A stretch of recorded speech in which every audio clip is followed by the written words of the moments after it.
Comissão do Lancet. Eu sou Clayton Macedo, sou diretor de comunicação da SBEM e nós estamos aqui direto da Obesity Week em Atlanta e nós conseguimos reunir após um simpósio exatamente sobre a nova proposta dessa comissão do Lancet de reclassificar a obesidade. Nós conseguimos trazer aqui o Dr. Ricardo Cohen, que é um dos autores e membro dessa comissão, e o Dr. Fernando Gershman, que é autoridade na área de obesidade no Brasil. Dr. Ricardo, faça um briefing do que é a proposta dessa comissão. Clayton, rapidamente, a comissão Lancet veio a redefinir o que é obesidade. Obesidade não é somente um fator de risco, ela é uma doença como qualquer outra doença crônica que nós temos, como depressão, como diabetes, como Parkinson. Então nós viemos com duas novas definições de doença. Obesidade pré-clínica, que é aquela que tem excesso da adiposidade, sem sinais e sintomas no presente momento. Sinais e sintomas são o que definem doenças. Obesidade clínica é depois de medidas antropométricas que definem esse excesso da adiposidade.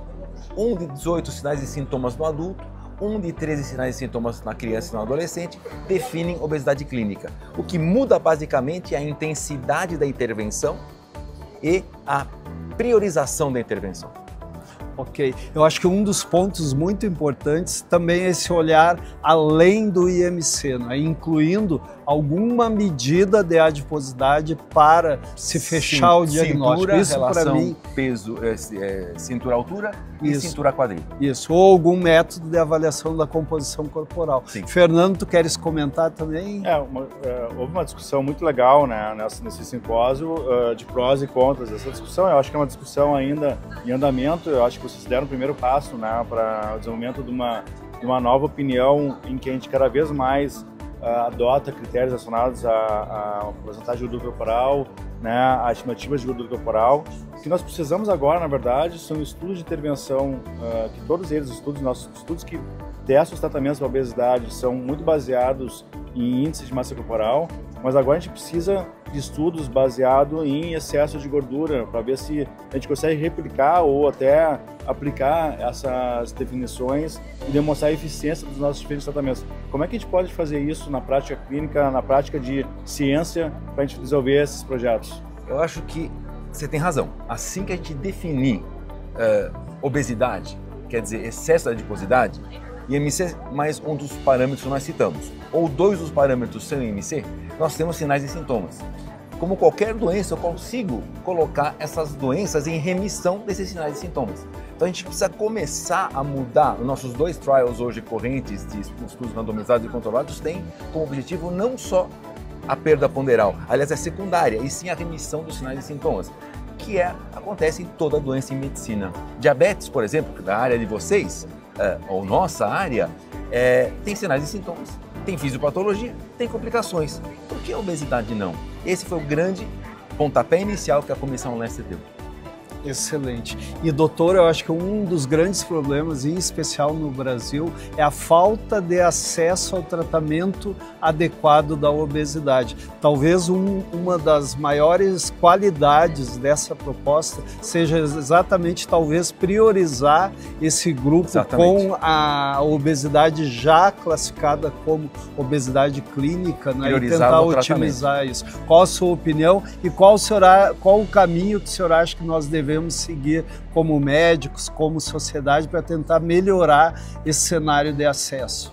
Nós estamos num momento ideal, sonhado de tratar a obesidade. Temos opções farmacológicas eficientes e seguras. Temos cirurgia bariátrica e metabólica. Temos associação das combinações terapêuticas. A gente tem tudo hoje na mão para permear o acesso aos indivíduos portadores de obesidade clínica. Então, classificar esses indivíduos como uma doença no presente momento, saímos da culpa do indivíduo para a biologia. Nós temos uma doença com sinais e sintomas. E isso faz com que pagadores e experts em saúde pública e formuladores de políticas de saúde atentem como a doença no presente momento e não somente um fator de risco para o futuro. Reconhecendo que obesidade pré-clínica é sim um fator de risco e deve ser intervido ou tratado quando esse risco é muito elevado, inquestionavelmente. Então a Comissão Lancet às vezes é mal compreendida, dizendo que nós não queremos advocar pelo tratamento da obesidade pré-clínica. Não, nós advogamos o tratamento daqueles indivíduos, priorizados aqueles com obesidade clínica e aqueles com pré-clínica com maior risco também ser tratados. Ricardo, deixa eu te fazer uma pergunta. Nos dados que no simpósio foram trazidos, tá, uma análise do NIHANES mostrou que a prevalência de obesidade clínica nos Estados Unidos seria ao redor de 10%, 9 a 10%.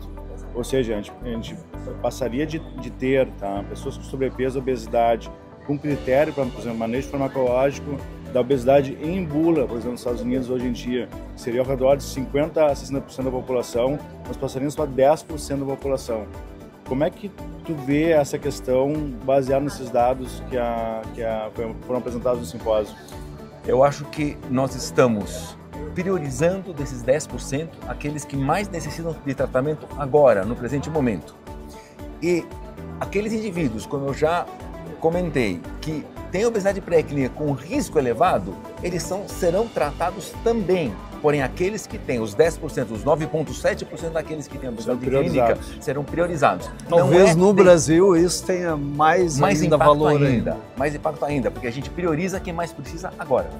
Estou forçando essa pergunta. Tá? Um dos critérios que é utilizado como excesso de adiposidade, que a comissão definiu, foi a cintura em 102 centímetros em homens e 88 em mulheres. Sim. No Brasil, eu acho que é meio exagerado esses valores.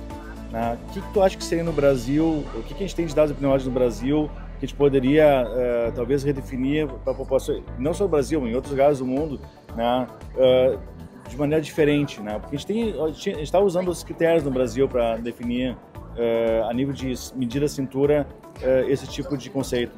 Eu acho que é um grande trabalho epidemiológico que nós precisamos fazer. Nós não temos dados antropométricos Brasil. Esses dados são baseados em literatura do mundo ocidental. Mais nos Estados Unidos, inclusive. Muito, né? Mais nos Estados Unidos. Que tem realmente um excesso de tamanho maior que o nosso também. Exato. Né? Exato. Muito bom. Eu agradeço muito os colegas, Dr. Fernando e Dr. Ricardo, e assistam esse vídeo na íntegra nos canais de YouTube e na Academia da SBEM.